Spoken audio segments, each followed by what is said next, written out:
I'm on with the 2024 Olympic silver medalist representing the good old Oh, fashioned USA, Omari Jones. What were you going to say? I was saying bronze medalist, bronze medalist. Well, every now and then I mess up. I mess up. So the champ, we had to lighten the mood. We had to make sure that he was on it. It's fight week for him. We have to make sure that he's sharp. So I had to give it to him verbally to keep him on. What's the point of this fight for you? What are you doing right now? The point of this fight, I feel like it's another challenge, at stake, another undefeated person. I think the last time we spoke, it was a 7-0 guy.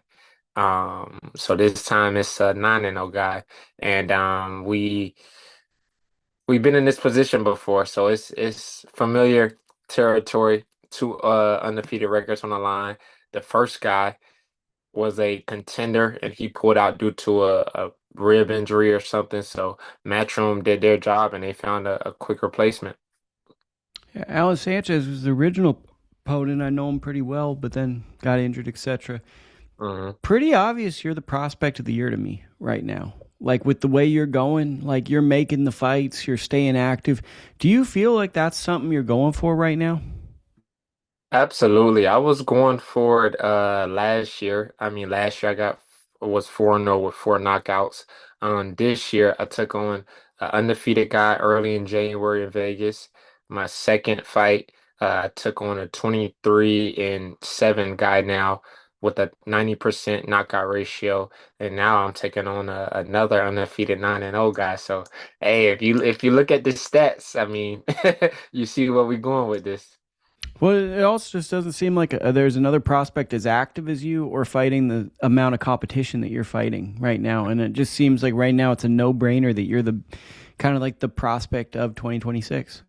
Yeah, I mean, God willing, I hope I get that. I feel like a stamp and something that I would love to have, or especially early on in my career. That'd be a great milestone for me.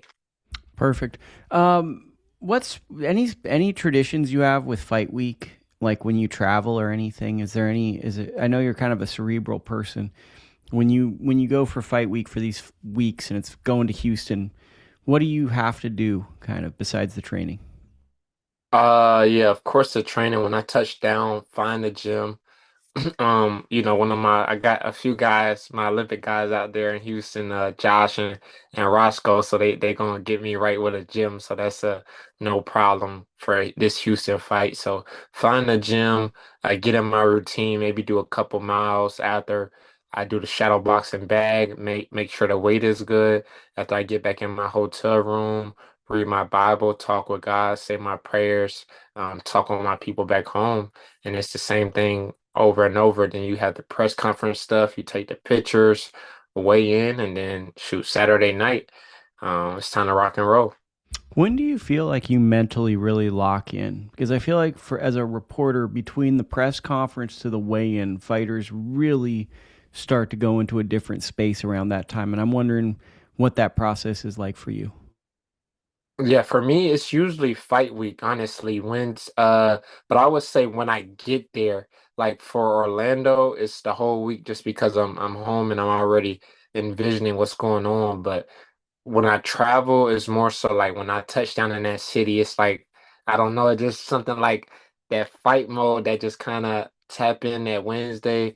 I just meditate on my word in the Bible and do talk over the game plan with my team, but I just be so like locked in and yeah, when I tap into that zone, it's like I just go to another level. I almost envision like you getting off an airplane, listening to your favorite song, and you're focused. Is that kind of how it is? Absolutely. Just headphones on in the airplane after I get some rest on the plane. And yeah, when we get take the ride to the hotel, it's like, okay, we here. You know what I mean? We here. So that's just that mindset, that mode that I tap into, and yeah, it's been working. Wanted to do a throwback story. I told you about this throwback a while back, but Uh-huh. the when you stood out to me was when you showed up at the Nationals in the U-Haul van. Do Uh-huh. you want? Let's tell that story because I remember seeing because I know Omari, who just fought Golden Boy main event, and your name is very close to his, so it's always going to stand out to me. And then I Right. see you guys in a U-Haul truck. So now there's two things standing out. Oh, and by the way, you could fight. So I Yeah. remember I saw you guys doing it, but what's that U-Haul story? So the U-Haul story is basically we touched, man, when we went to Shreveport, Louisiana, we had I don't know. It just seemed like horrible, horrible timing getting there when we got to our hotel. It was no hot water. Then when we came back to the hotel after we weighed in, somebody got in a car accident and hit the power line. So the power goes out in our hotel and we get a generator. The hotel had to get a generator. Then the other side is we don't have a rental car and Uber's out there. It's like taking 30 minutes. So where the hotel we was at, the Holiday Inn, my dad he saw a U-Haul truck and they didn't have the regular U-Haul car. So he was like, man, he came back to our hotel. I was like, where I rent a car at? You didn't you said you was gonna get one. He said he pointed at it. He said, "That's it right there." So we didn't have to worry about no Uber. My coach was like, "Man, what your dad got going on?" He pulled up in the U-Haul truck. So we started parking it ducked off so nobody could see us. But by the time that the tournament was over, we like, man, we went in the tournament. My pops, he just started parking it in the front, and everybody was like laughing, like, oh, okay. I mean, y'all won the tournament, so y'all did something right. So hilarious story, and we always go back and talk about it and just talk about like finding a way. You know what I mean? It just I circle back on that because we like, man, like nothing is working out in our favor. We had to go to another hotel, and it's like all of that, circling back, it's like, wow, God really, made things tough, but it got tough, so we know something was gonna go right. And I end up winning that tournament, and man, the rest is history. I'm getting chills talking about I it. remember it. I remember I Yeah, saw you guys early in the week, and yeah, it was just like, you guys pulled into the U-Haul and you're yeah, riding out, and it's like you right, show up the next day, and it's like, to me it felt like I had to see how you fought because it right, was just so unique. It's like you're either going to be really janky or you're really good. There was right. no in between to me. Yeah. It And just that's so and that's what it happens you could was. fight. Yep. Yeah, I mean I think that's the cool story because I think it speaks to kind of what makes you special is you find ways to win. You Hmm. found ways to get yourself in this position. You're more than likely probably going to be the prospect of the year this year. You're an Olympian. You won a medal, and Hmm. a lot of that, a lot of people want those accolades, but you found a way to do it, and I think that's what's interesting about you. Yes, sir. Thank you. Yeah, you was actually one of my, I always have to say this, you was actually one of my first interviews fresh off of that tournament, and you scoped out the talent earlier, and we've been rocking ever since. Well, yeah, I mean, especially that was coming out of COVID where like there were no jobs, no money, so I had to really lock in because you had Hmm. to see whenever in boxing you hit a lull, all you got to do is go to the amateur tournaments and you can be re-rocking because there's always talented young kids with dreams and all you got to do is just know what you're looking at. And with you it was pretty obvious. Every now and then I don't, but when anything about this fight that you think's fascinating, like fighting around Josh and Roscoe, or anything else like that we didn't touch on? For as what? Like this Just to fight coming you, up? just to you. Like you're the fighter, you're the one that's putting all the time into the gym. Hmm. You're the one inspired every time to put your body through this. Is there something no one's asking you about this fight that like means a lot to you?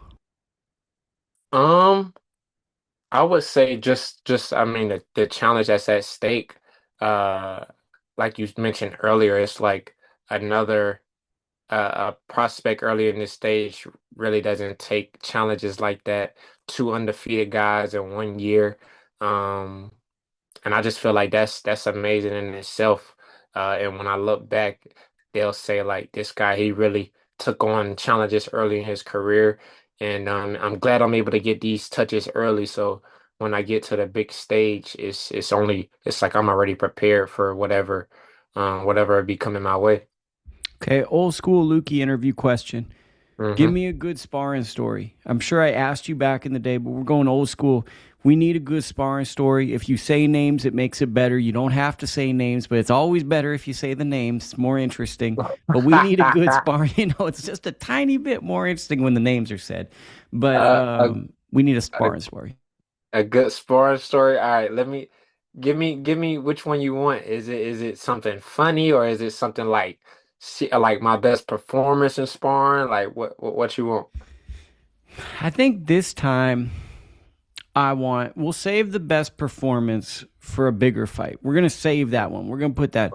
What I want is like a story that links to like who you are as a fighter, but is also kind of humorous, Hmm. or something your coach or your family might tell as a sparring story. Like there was this one time, this one thing happened, like a tall tale told amongst friends. Yeah.